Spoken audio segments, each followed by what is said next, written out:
ಮದುವೆ ಅಂತ ಈ ಬಾಳಿನಲ್ಲಿ ಬರುವುದೊಮ್ಮೆ ಜೀವನದಲ್ಲಿ, ಮದುವೆ ಅಂತ ಈ ಬಾಳಿನಲ್ಲಿ ಬರುವುದೊಮ್ಮೆ ಜೀವನದಲ್ಲಿ, ಬಾಳಬೇಕು ಕೊಟ್ಟ ಮನೆಯಲ್ಲಿ ನಿನ್ನ ಗಂಡನ ಜೊತೆಯಲ್ಲಿ, ಬಾಳಬೇಕು ಕೊಟ್ಟ ಮನೆಯಲ್ಲಿ ನಿನ್ನ ಗಂಡನ ಜೊತೆಯಲ್ಲಿ.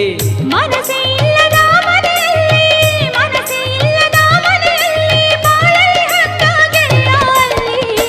ಯಾಕ ಗೆಳತಿ ನೀ ಹೊಳ್ಳಿ ಬಂದೆಲ್ಲ, ನಿನ್ನ ಮದುವೆಯಾಗಿ 1 ವರ್ಷ ಪೂರ ಆಗಿಲ್ಲ.